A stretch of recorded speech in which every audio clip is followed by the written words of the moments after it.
What's up? You are now listening to Americanized, a storytelling podcast where you'll hear from eclectic first and second generation Americans share their stories and real life experiences as children of immigrants. Hey, it's Ralston, and I'm back with STBRN SAL. In this episode, we discuss more about his projects and his work and the expectations that were placed on him being an African man or a black man in the music scene. We're talking about the expectation of what people would expect you to put out as STBRN SAL. I wonder also, as a black artist, because you did start out rapping, would you say, and then kind of feeding into that black rapper stereotype. Yeah. SoundCloud rapper, and then I don't know what my question was, but any words on that comment? Yeah, I would say because state of the culture where everything was, the interest of my friend group, type of music that was being played all the time, and the type of music that was like in the mainstream really influenced me and almost kind of forced me to play, quote, quote, play into that stereotype of being a rapper, SoundCloud rapper. And yeah, early on, that was like what I was really on. Which is interesting, being African, that, putting out Afrobeats or African-inspired music was not an expectation for you based on your environment and your surroundings and what the music culture was like at the time.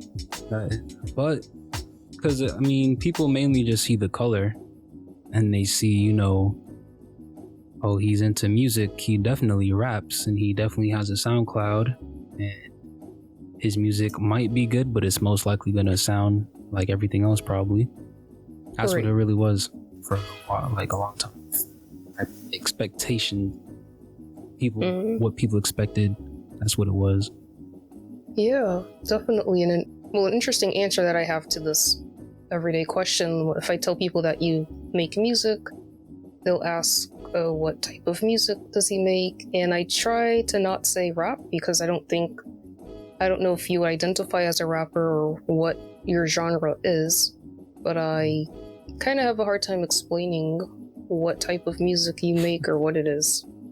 Me too. But yeah, at least you don't go for the straight, oh, he raps, he's a rapper. That's good. I usually don't say that when people ask. Yeah, because then you're put into a box where they may not even want to listen to your music. I say rap. Yeah, they'll go just another whatever. I don't consider myself one. I don't say that's what kind of music I make. I don't like giving long answers either. Because I can be like, oh yeah, I like hip hop, but I'm into R&B and I do a little bit of Afro beats, and so I like to keep it short with all my answers. But yeah, the right answer, like the perfect go-to answer, I don't have yet. I guess it's like a little bit of everything. Yeah, that's what I say. I usually play them a song and see what they think. Right, that should be the go-to. Let's talk about your more recent projects. Earlier this year, you released Red Fantasies, Volume 1. That was in January. Tell us about that. Is there anything in the works for Volume 2? And what's up with the red mask? All right. Yeah, that old Steve mask, I don't know. That's new to me, and I don't know how new that is to you or what that's about, but I'm curious to know. Let's talk about it, shall we? Yes. So that I'm I like worlds. Like you can hear from my early video game influence. I definitely like world building, and the concept of like I can create pretty much anything. So what do I want to make? And that's where we get into the Red Fantasies and the whole red themed aesthetic. Because believe it or not, the Red Fantasies been a thing for a while. But Volume 1 came out earlier this year. Very excited that that came out. All the songs I love. One of like the more consistent projects. First project after In the Ivory. Well, mixtape. It's not like an album or anything. It's more like a little EP mixtape. Basically encompassing a lot, but not really. The Red Fantasies is basically everything through my lens, kinda. But not my full lens, a distorted lens. And that's why I'm talking about a lot. Because I feel like this in my season right now, I feel like I haven't spoken a lot about things that people would consider real, or things that I would consider real. The realest I've got was probably on In the Ivory, because that's based off of family, culture, and everything. Like, I'm being transparent. Prior to that, I don't think there was a real, transparent, authentic kind of feel to my lyrics or my storytelling. So, for these next projects, starting off with the Volume 1, I'm like, I kind of want to be more transparent and kind of tell a deeper story about me and how I see things, how I perceive the world as a whole. So I'm starting off as the fantasies, because it's kind of like, you don't know if what I'm seeing is legit or if I'm just speaking out the mouth and just talking. But that also to bring light to the mask, because everybody wants to know why I got the red mask on all the time. It is symbolism for me hiding my character and how I've always been hiding my character. So I got the mask on, and I can talk freely with the mask because you can't attach it to me. And that's why some of the songs I do open up about like situations and think how I felt, but I felt like the mask made it make sense, kind of. The mask makes it real. It's like talking through a wall where you can be your true and honest self. But there's a but where it's like it's in this fantasy world, it sounds like you're describing, and if it's a distorted reality, we don't know what is true, I guess. I don't know if that's a right way to interpret what you're saying. In a way, it's definitely one of the bigger picture projects, like the Red Fantasies, Volume 1, 2, 3. It's definitely a big picture. But because it's a big picture, that's why I had to break it up into Volume 1 to expose this part of the story, Volume 2 to expose this part of the story, which is in the works. Volume 2 has been worked on around the same time as Volume 1, but like obviously I finished that one first, so home stretch with Volume 2, expect that probably next month or at the end of this month. But there's some songs coming out off Volume 2, there's some music videos coming from Volume 1 and 2. Just the whole rollout for the fantasies is about to be like rapid fire content, rapid fire music. Yeah, trying to really expose that world in the best way possible, what I consider the fantasies, which is kind of like a play off of just like reality, you know, but it's just how I see it, which makes it a fantasy, because it might not be true to somebody else or to the next person, but it's true to somebody somewhere. I'm hearing and I'm understanding it the best way I can. So is there a separation from the Man in the Mask and Solomon Claru, or is this like who you are, but you're not giving yourself away too much because the mask is like your safety blanket or like your safety net? Yeah, without the mask, I would say that is like my true self. Like, that's me. Without the mask on, that's me. Without the mask, okay. And with the mask? With the mask, that's everything else. For example, how my name is kind of stubborn, Sal. You have Sal, Saul. That's me. That's my actual name. Then you have stubborn. That's everything that might represent me or everything that might not represent me to certain people. But even in my name, the duality with the Red Fantasies, the duality of like, there's a mask, but what does the mask mean? What is the mask for? I'm not robbing people. It's to symbolize that separation of like, I'm aware of myself, but I'm aware of the self that I don't put in the forefront. But that mask helps it go into the forefront because of the separation of like, I can say these things, but because I have a mask on, am I really saying it? Obviously, right. Yeah, but you know. Is it the mask speaking, or because you have this mask on, you can now... Yeah, I'm trying to see what I can compare it to. I'm thinking of like, Spider-Man comes to mind. Probably Batman too. Yeah. I kind of even want to compare it to like a face mask during the pandemic. Where I felt like that was my safety. I kind of liked hiding my face, to be honest. I agree with that. And I don't know if that's a popular opinion, but I liked people not knowing, you know, what I look like. You can hide your facial expressions. Yeah, it was just a fun thing to have. Not for good reasons, but I don't know. I like the face mask, not during the summertime, but like at my job at school, I just grew to liking wearing the face mask because it felt like, yeah, you can't hide your facial expressions. Yep, but the evolution of that idea started in 2020, which is crazy. Because like I said, I was like, not even because of the mask and the pandemic, but I was just in a room all the time by myself.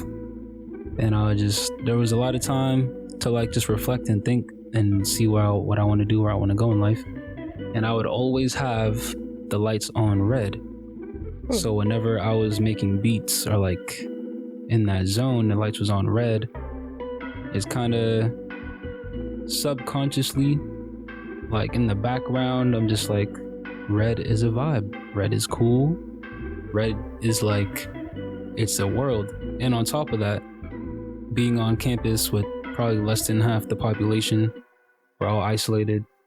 It kind of just was a feel of like the isolation, the red colors, and just being able to dive deeper within myself. It was this nice thing. And then going to Africa the next year, coming back, finishing the project. Then I'm like, all right, now I have to revisit that red energy that I felt a while back. I gotta build on that. So then the idea was to drop an album called Red Room, which is the biggest picture I currently have. So talking about that would be a lot. But I introduce it through the Red Fantasies, which allude to the Red Room. And the Red Room album, which is coming out, is it derives from me being in that legitimate red room when I was on campus with the red lights on all the time. And where a lot of like evolution was happening when it came to how I saw myself as an artist and what I wanted to do. But volume 2, the cover art, I might not have a mask on to symbolize that I'm speaking, but I don't have a mask. So what does that mean? That means that I understand what I'm saying and I don't need to hide behind anything to say it. That's kind of like volume 2. And then I'm just gonna expose everything. If people peep these little nuggets I'm dropping, then they do. If they don't, they'll find out. But so yeah, I dropped volume 1. Beginning of the year, dropped volume 1. That was kind of to allude to the shift of my aesthetic. That's why it's kind of so dramatic with the whole mask. And I just went straight to it. Like, I'm gonna put this mask on. I'm gonna just start posting about it. And I'm gonna just get everything red. Just to allude that, all right, we were in the ivory, but now we're out the ivory kind of thing. Yeah. Now where are we? Red Fantasies. What's going on? It's a lot going on, but what's happening is I'm kind of out of the mindset I was in working on in the ivory. So I kind of have to represent that. into where we're going, which essentially is the Red Room. That is the album that will be right next to In the Ivory.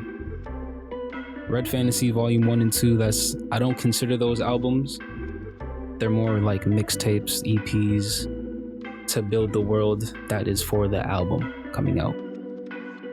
So I tap in a little bit about this and these vibes here, but they're stepping stones of projects. They're stepping stones of music in all aspects of it. The aesthetic, the direction I'm going with music, and the vibe. It's like a stepping stone. Wow, that makes a lot of sense. You're setting yourself up for this bigger project, and it's all intentional. It all makes sense. There's a lot to look forward to, for sure. Oh, yup. There is. I could talk all day about it. Like I said, I had the idea of an album called Red Room years. Well, I'm not gonna say years, but like more than 2 years ago. And then this year I drop a project in that realm of it. So it's like you can definitely expect a huge rollout. The best way I can describe it, In the Ivory, I went to the world, I went back to Africa, and I took from that world that exists and I made it into a project. The Red Fantasies, I'm not going to a real place. I'm not going to a specific location. I'm going within. But I'm taking from everything that's on the outside to build up that thing that's within that I can visit. Kind of making my experiences, my emotions, my perception, my ideas, and those of other people, like other people's perceptions and ideas, and kind of building a world around those concepts. Right. Your own imaginary world, but it's still very much real to you based off of real experiences and perspectives. Yeah, that's sounds like a really big undertaking for sure, but a lot of creative energy and juices are flowing in that. A lot of red. Whole lot of red.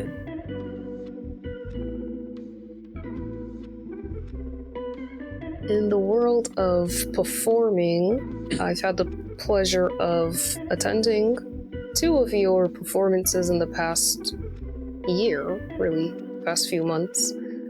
Tell me about how that was like for you. All right. So, yeah, I recently performed at Providence at the Alchemy. It's R&B night. Yeah, that was cool. I don't think I performed since Galaxy Zone, which was the year before, last year in May. But yeah, so this was one of my first shows that I had in a while. I did Pad Thai and Live Long Coast. 2 nice vibes to fit the vibe of the night, which was like R&B, very soulful. So I picked those songs, I pulled up, the venue was fire, the lights were fire, gas, the stage was cool, and I just knew it was gonna be a good time. Even regardless of what happened or who was there, I just knew it was gonna be a good time. But on top of that, everyone that I wanted there was there. So on top, me knowing it was gonna be a good vibe, and then seeing everyone was like, all right, now we're lit. There's no need to be worried about nothing. My performance, honestly, I noticed whenever I perform, I always critique myself crazy. Even though everyone's like, oh, that was a great performance, you did good. But I always critique myself. I'm like, I could have sang better. This note was kind of weak. Or I was like, why am I moving like that? But unbiasedly from the outside, it was a good performance. I liked it. They told me to run back the last song, which was crazy. After my performance, they told me to come back on stage and do that last song again. And that ain't never happened to me. So I was like, oh, that's lit. So that was exciting. Being able to see some people and how they received those 2 songs. Few people came up to me after the performance and just let me know oh, that was fire. That's good quality music right there. When's the next show? And yeah, overall, that first one was cool. So the second performance was a little it was bigger scale. So I was a lot more nervous. To be honest, I was more nervous because I was doing songs that I haven't done live. I was doing Need Your Number, Keep Your Family Close. I also did Pad Thai.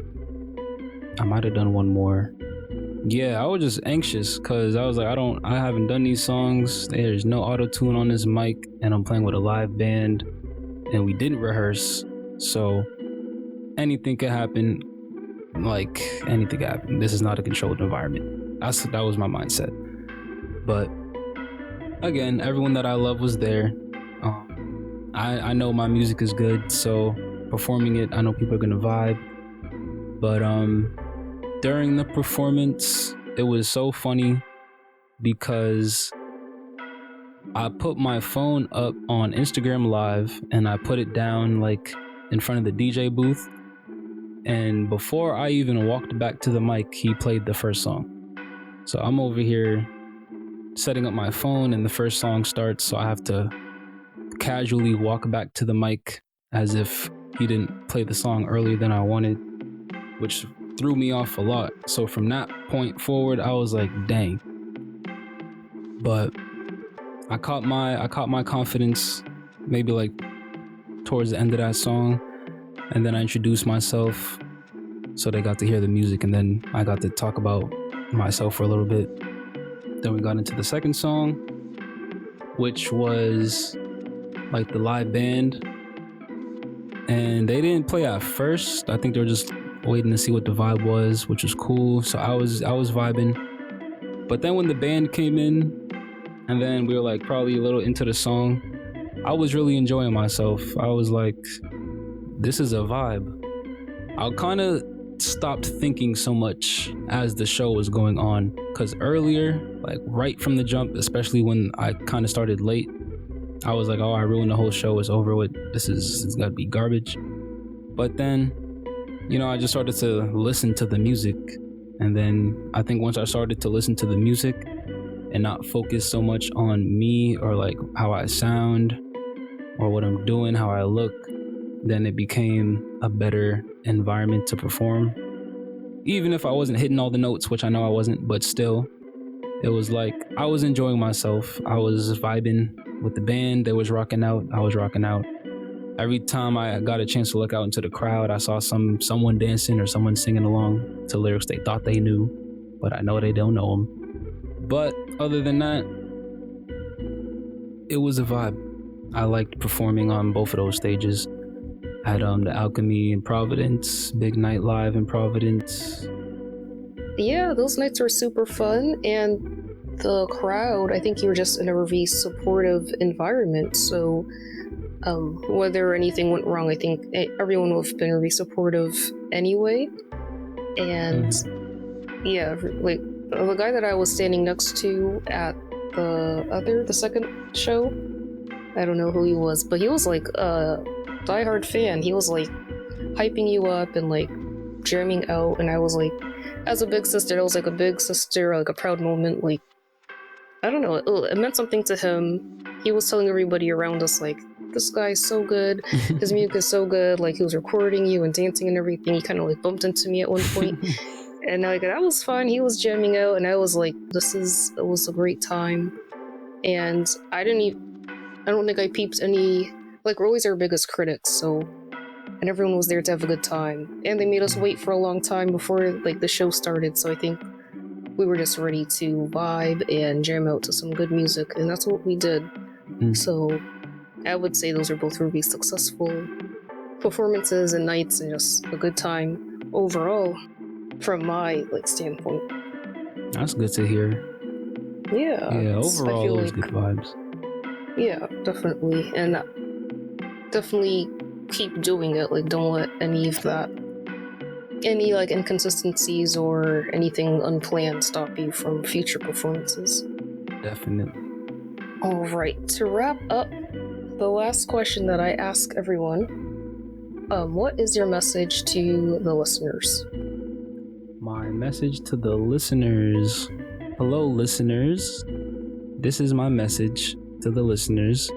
Number one, always listen to Americanized the podcast. It is great, informational.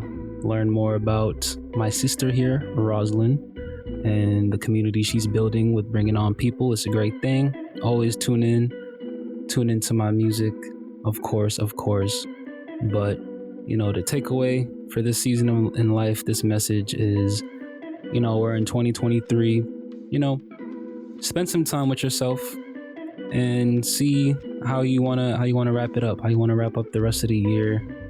And if there's anything that's left unchecked, there's no need to stress about it, because life is life and there's always time to live more of it until there's not. But until then, enjoy it, listen to the podcast, listen to good music, and always try to reach out and help somebody.